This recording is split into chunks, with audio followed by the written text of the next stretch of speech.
Hey, so everyone, we're midway through the afternoon, and I guess our next speaker is actually the project lead on one of our largest projects we have within food agility, and it's the Cool Soil project. So I'd like to introduce Dr. Cassandra Schefe from AgriSci.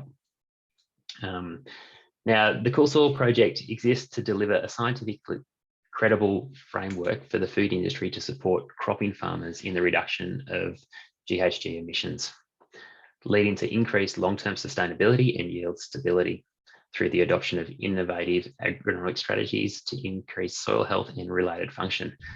Now, Cass, I know you're going to explain that a lot better than I have, but really looking forward to hearing about how the Cool Soil project is going and some of the research that's happening with it, the many different stakeholders that you've got on this project. Thank you, Mick, and thank you, Food Agility, for inviting us to this session. It's been awesome to learn more about what the other projects are doing and what some of the potential connections might be or learnings from each of the projects. So I'll see if I can share my screen. That should be working. It is, Cass, yeah. Thanks, Mick. So the Cool Soil Initiative is made up of it's a really awesome public-private partnership. So we've got some investment from Food Agility CRC.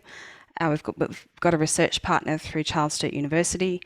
But the really cool thing about this project is that it was actually driven and instigated by industry.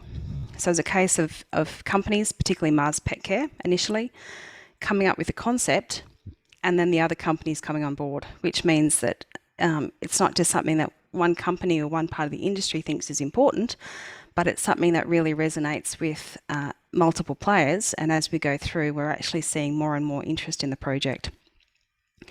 So just to flag in full our program team, we've got CSU, we've got Niall, John Medway in Spatial Sciences and Richard Crabb doing Cool Farm Tour Review and an economics team.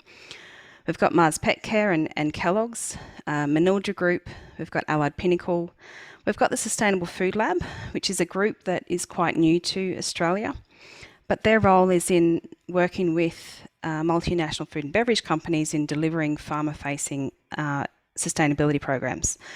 So the beauty of having the Sustainable Food Lab on board is they actually connect us through to that global world and that global view around emissions and reporting and accountability, with the knowledge that all these companies that we're working with have to connect this program through to other things that are happening in the world, which means we can't just develop something that makes sense for Australia. It's something that we have to be able to communicate and align with other programs around the world. So then we've got Food Agility, of course, on board, and then we've got our farming groups, which obviously play a really key role in the project as it's a real farmer-facing program. And without engagement with these groups, then the project doesn't happen. So we've got Riverine Plains, Central West Farming Systems, FarmLink Research and IREC, which is the Irrigated Research and Extension Committee, which is based in the MIA.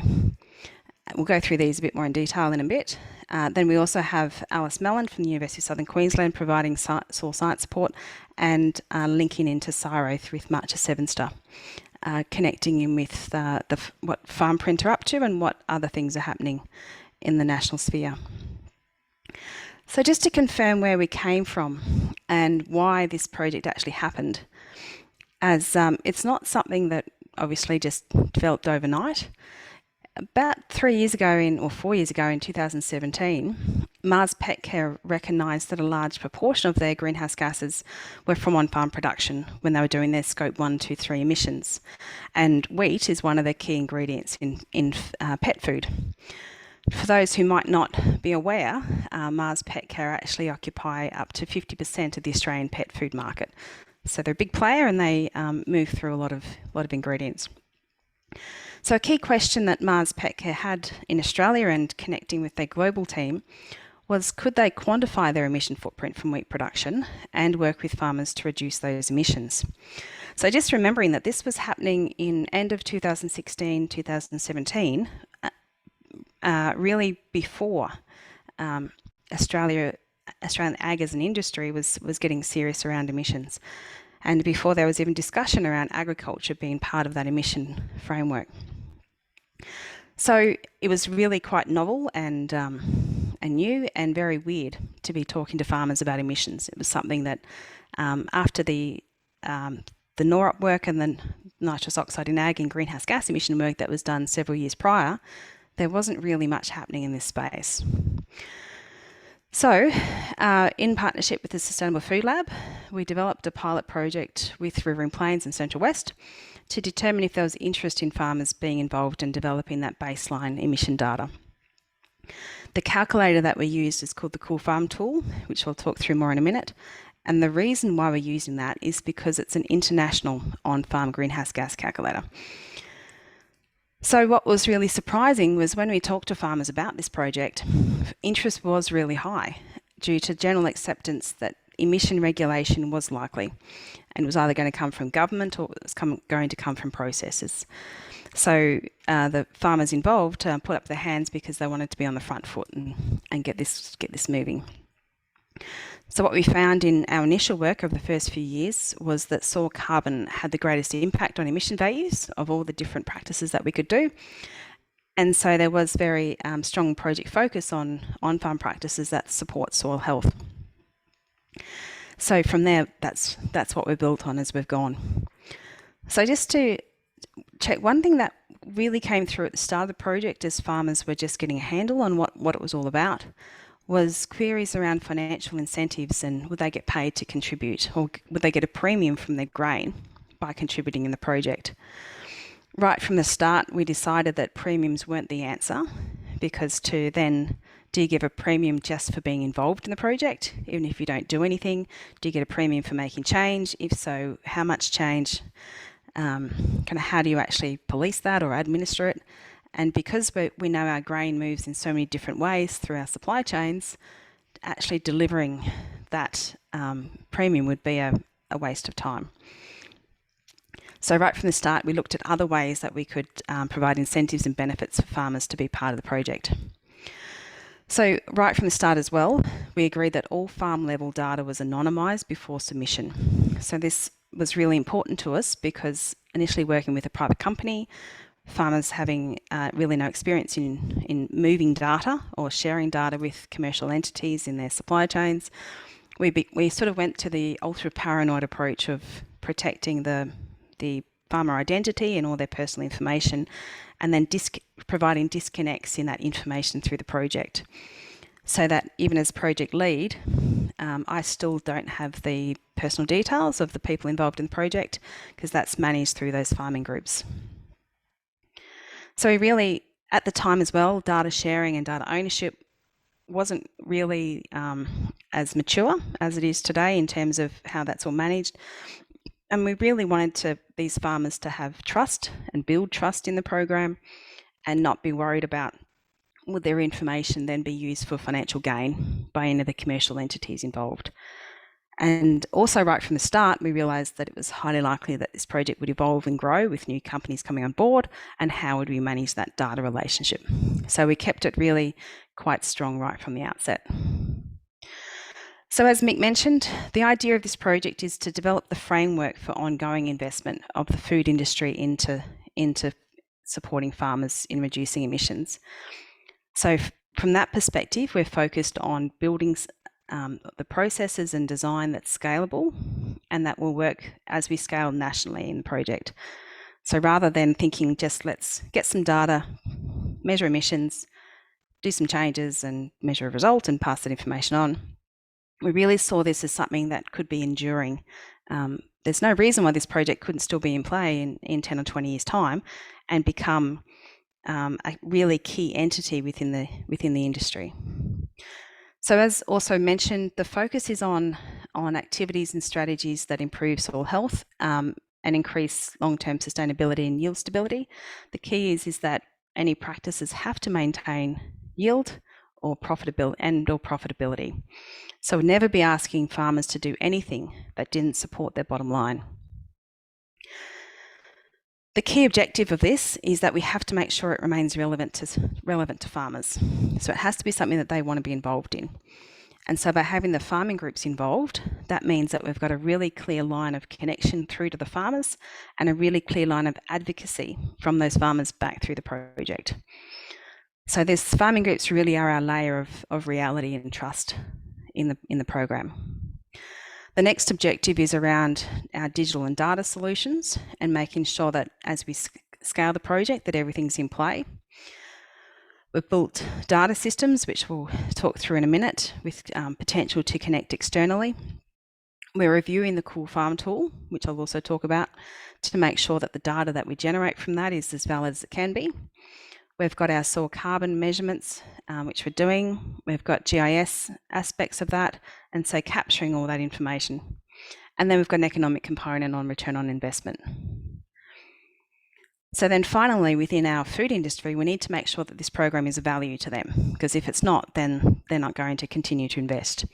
So we need to demonstrate how the metrics that we're measuring are of value to them, and communicating how those farmers are adopting change and improving those metrics, that they can demonstrate a clear GHG reduction benefit, and that there is a clear connection through to the consumer, and that the communications and marketing for this program is consistent with the values and ethos of the work, whilst demonstrating that these companies are investing in something that's worthwhile and they're contributing to long-term sustainability. So I mentioned the Cool Farm tool. This it's a commodity-based greenhouse gas calculator that's maintained and supported by the Cool Farm Alliance, which includes these companies on the right, and there's another 3 pages of companies as well. So all these companies invest into this alliance to maintain that tool. So as such, it's really become the global standard for commodity accounting. So if that means that Mars or McDonald's, let's say McDonald's, can look at their wheat emissions or their beef emissions in Brazil and compare them to Australia, that they're actually dealing apples and apples. So they can determine what their footprint is in different countries using a common language. Right from the start, when we started using this tool in 2017, we worked out that there were some weaknesses with it in terms of how it related to Australian conditions. So then with the Cool Soil Initiative, this has given us the opportunity to have a really good, thorough review of the model. And we're working with the Cool Farm Alliance to develop an Australian-specific backend that we can API to, which takes into account differences in the emission factors and impact factors of various parts of the system and how that compares between different countries. So a big part of it, and thinking about Food Agility's role in data and information, that we've really matured through this program. So the Cool Soil Initiative started in September last year, so we're just over 12 months in. So initially, 3 years ago, we started by just inputting data directly into the Cool Farm tool. This wasn't adequate because we didn't capture any of the context data that's related to this work, and it also wasn't a great way to store that information. So then we expanded the information that we're asking for from farmers into a very basic spreadsheet version, and then we evolved again into a database, very simple database approach with a lot of drop-down options. The key changes here was we took what was needed for the Cool Farm tool, and we rewrote those questions in a way that makes sense to Australian farmers, in units that make sense and with language that works.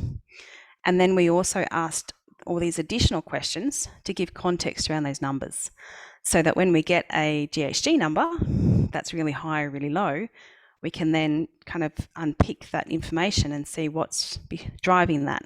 So is there something that we can learn from that? We've then moved on again to use develop a web portal that's managed and housed in CSU. And that web portal, we've developed a smart form so that farmers will only have to enter information once into the program. And then we're building on that again by working with the ag software companies to develop APIs, so that farmers ideally will not have to enter any new information to transfer the data into the program and to share their data with the program and generate that those greenhouse gas assessments. And then because we're capturing a lot of GIS information to inform where we do our soil sampling, we can also give that back to farmers as well. So basically creating a digital farm atlas that the farmers can use and move information from different platforms in and out of. So this is a pretty scary kind of diagram showing all the information flow in the project. And key part of that is that the database and data housing is central. So we're not using the Cool Farm tool as our centerpiece for the project. We've actually have our own database system. And that's where everything comes in and out of.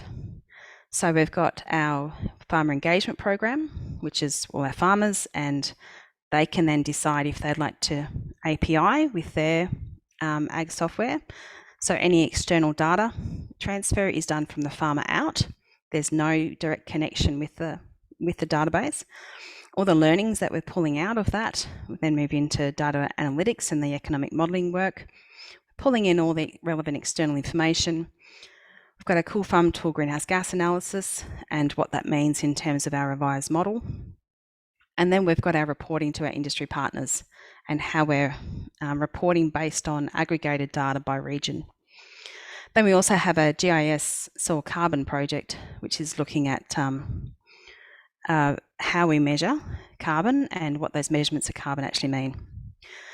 So the beauty of this system is that even though we're currently using the Cool Farm tool because of its relationship with the external and the international requirements, we also have the ability to pull through any other greenhouse gas tools. So it's not like we're wedded to one system.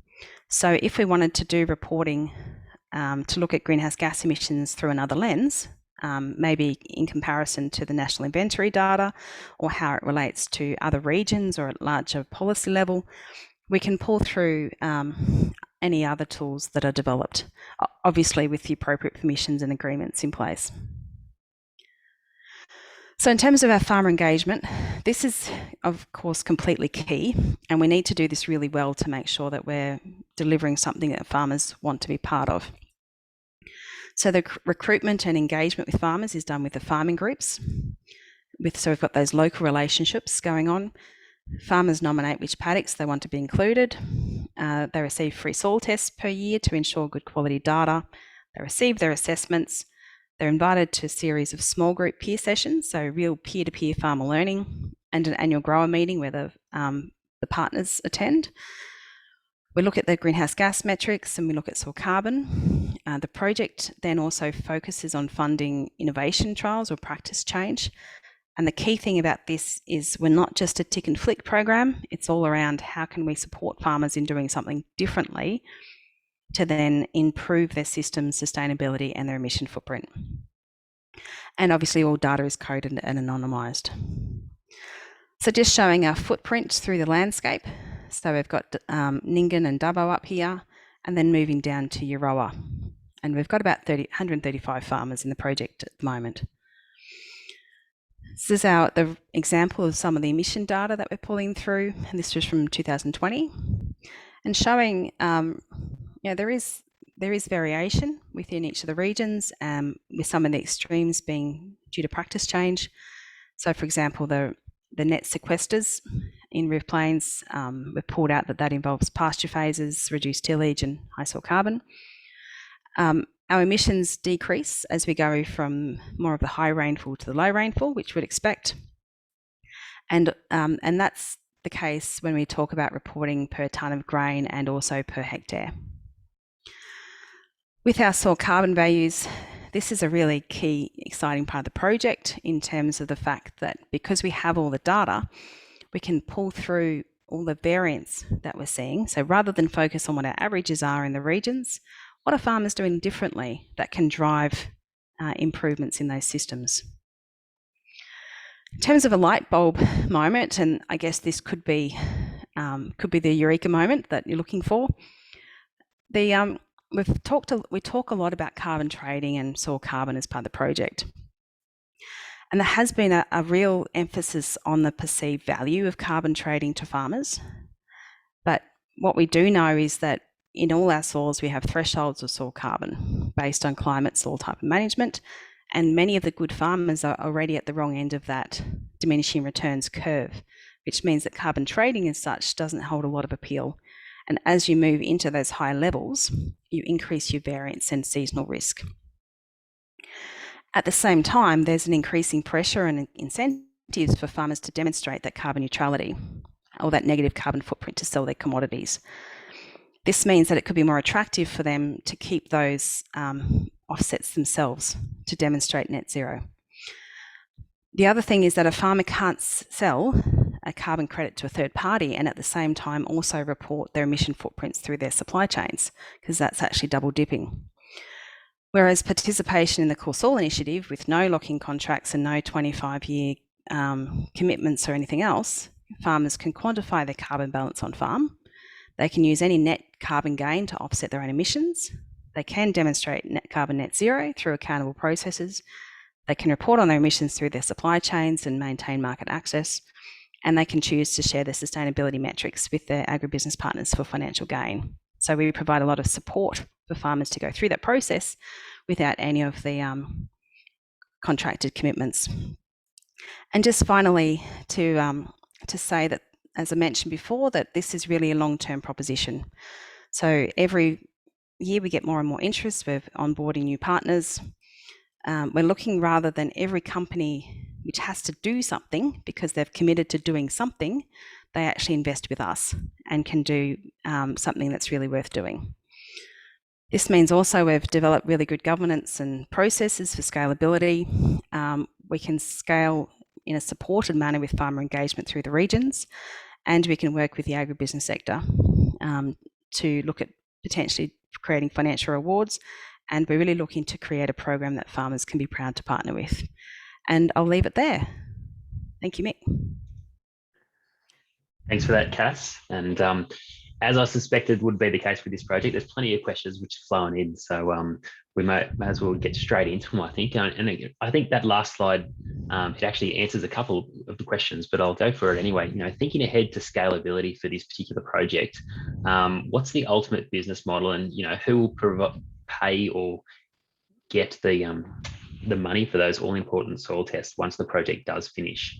Or are you hoping that the project will continue on for years to come? So, in terms of supporting scalability of the project, we see that this is something that potentially the whole industry could be part of. So, every food company has a commitment towards reducing emissions through their Scope 3. So this is a very clear mechanism that they can do that and demonstrate that they're doing something that's worth doing for the industry.